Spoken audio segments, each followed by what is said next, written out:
Bienvenue dans votre chaîne de français avec une autre leçon de langue intitulée Énonciation et énoncé. Cette leçon ou cette séance va comprendre l'énonciation, l'énoncé, la situation d'énonciation et les indices d'énonciation.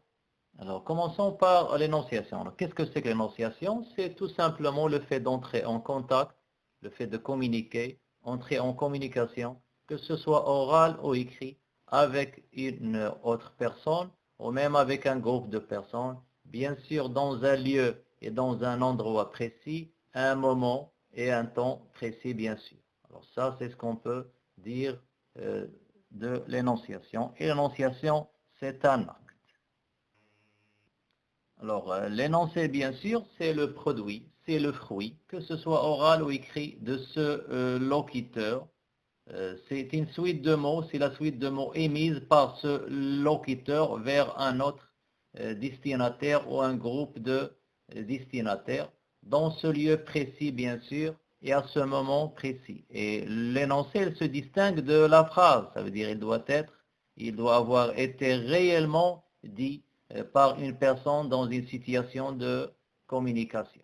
Cette situation ou la situation dans laquelle se trouve cette personne qui a bien sûr produit cet énoncé, qui a soit écrit, soit parlé à une tierce personne, se compose de plusieurs éléments. Il comprend parmi d'autres le locuteur, ça veut dire celui qui émet ou qui parle ou qui écrit le message, le destinataire, celui à qui on a adressé le message ou à qui on a parlé, le lieu aussi dans lequel on émet ce message, le lieu ou l'endroit, et bien sûr le moment auquel on émet le message ou on écrit ce message. Et bien sûr, parfois on a aussi une visée, la visée de ce locuteur. Qu'est-ce qu'il veut à travers son énoncé, bien sûr. Bien, on va essayer d'éclaircir mieux la situation ici à partir d'un exemple. Avant de quitter la ville, j'écris ces lignes pour te dire au revoir. Alors on voit ici qu'on a un locuteur qui est présenté par le je ou qui est évoqué par le mot, le pronom personnel je. On a aussi un destinataire évoqué par le te et on a un lieu, la ville, et on a aussi un moment, c'est avant de quitter. Alors, on voit ici qu'on a les éléments qui constituent la situation d'énonciation, à savoir le locuteur, pardon, le destinataire, le lieu et ou l'endroit et aussi le moment.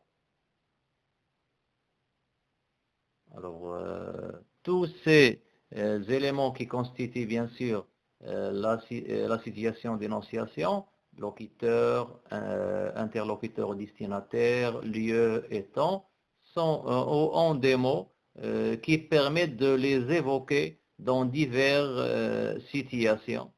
D'accord? Par exemple, on a des indices de personnes, on a aussi des indices de lieu et des indices de temps.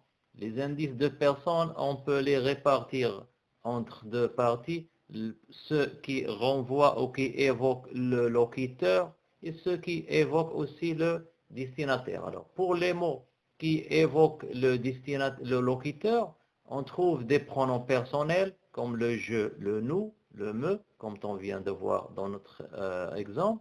On a aussi des déterminants possessifs comme le mon, le ma, les mes. Et on a bien sûr des pronoms possessifs comme le mien, le nôtre, ainsi de suite. Alors ça, ce sont les indices ou les mots qui permettent d'évoquer une personne ou un locuteur dans un, bien sûr, dans un énoncé. Alors, pour le destinataire, bien sûr, on a aussi des indices qui peuvent l'évoquer ou qui permettent de l'évoquer. Les pronoms personnels, parmi d'autres, on a tu, le vous, le te. On a aussi des déterminants possessifs, comme le temps, le ta, l'été et le vos, et des pronoms possessifs le tien, le vôtre, etc. Alors, tous ces mots, ils indiquent la présence d'un destinataire dans un énoncé. Ils permettent d'évoquer maintenant aux indices de lieu, bien sûr. On a des indices aussi qui vont révéler ou évoquer les lieux ou le lieu dans lequel se trouvait le locuteur quand il a émis son énoncé. On a des adverbes de locution ou des locutions adverbiales, comme ici, là-bas, en haut. On a aussi des déterminants démonstratifs et bien sûr des noms propres, divers éléments de la situation d'énonciation. On a parlé d'indices de lieu et on ne peut pas oublier de parler des indices de temps. Les indices qui renvoient au temps ou qui évoquent le temps. On a par exemple des adverbes, aujourd'hui, hier, ainsi de suite. On a des compléments circonstanciels comme la semaine prochaine, dans un mois. Et on a le jeu des temps verbaux qu'on va voir dans la séance prochaine. Alors, on va récapituler ce qu'on vient de voir. Alors, l'énonciation, c'est le fait de communiquer par la parole avec une personne ou un groupe de personnes. L'énoncé, c'est le produit de ce locuteur dans cette situation d'énonciation, ça veut dire le fruit, que ce soit écrit ou oral, ça c'est l'énoncé, ça veut dire, on peut dire que l'énonciation c'est comme l'usine et l'énoncé c'est comme le fruit ou le produit de l'usine. D'accord? La situation d'énonciation, c'est la situation dans laquelle se trouve cette personne. Ça veut dire, une fois qu'on produit un énoncé, une fois qu'on entre en communication avec une autre personne, alors on est dans une situation d'énonciation. Et bien sûr, on doit avoir un lieu précis ou un endroit précis et un moment, bien sûr, précis. Alors, cette situation d'énonciation doit comprendre quelques éléments.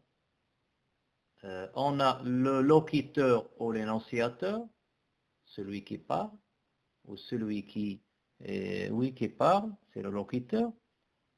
On a aussi le destinataire, celui à qui on parle ou écrit. On a aussi l'endroit, le lieu précis de l'énonciation. Et on a le moment, bien sûr, précis de l'énonciation. Durant une situation d'énonciation, que ce soit écrite ou orale, alors on a des mots qui permettent d'évoquer tous les éléments de la situation d'énonciation.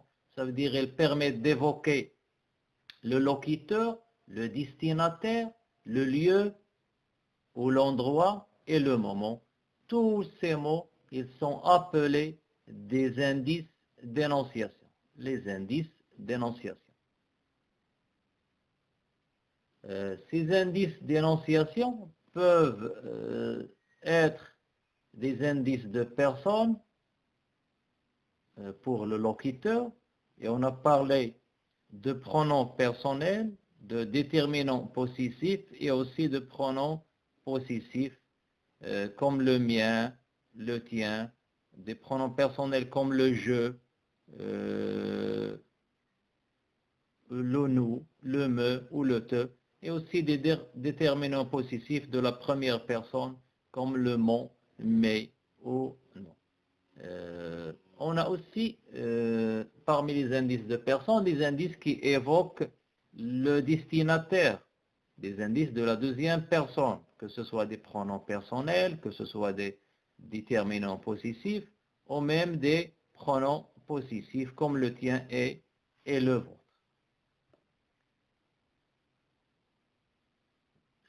On a aussi des indices de lieu, des indices qui évoquent ou qui renvoient à des lieux dans cette situation d'énonciation. Ils peuvent être présentés par des mots ou des adverbes ou même des locutions adverbiales, comme ici, là-bas, en haut, ou déterminants, parfois même des déterminants démonstratifs comme ce ou c'est. Parmi aussi les indices d'énonciation, on a des indices qui renvoient ou qui évoquent le temps, ou le moment de l'énonciation. On trouve parmi d'autres hier, ce matin, aujourd'hui, ce sont des adverbes. On trouve aussi des compléments circonstanciels de temps qu'on a déjà évoqués. Et aussi, bien sûr, on a dit qu'on a le jeu de temps verbaux. Le jeu des temps verbaux, bien sûr. J'espère que cette vidéo vous a aidé à mieux comprendre ce que c'est qu'un énoncé, et ce que c'est qu'une énonciation, indice d'énonciation, etc.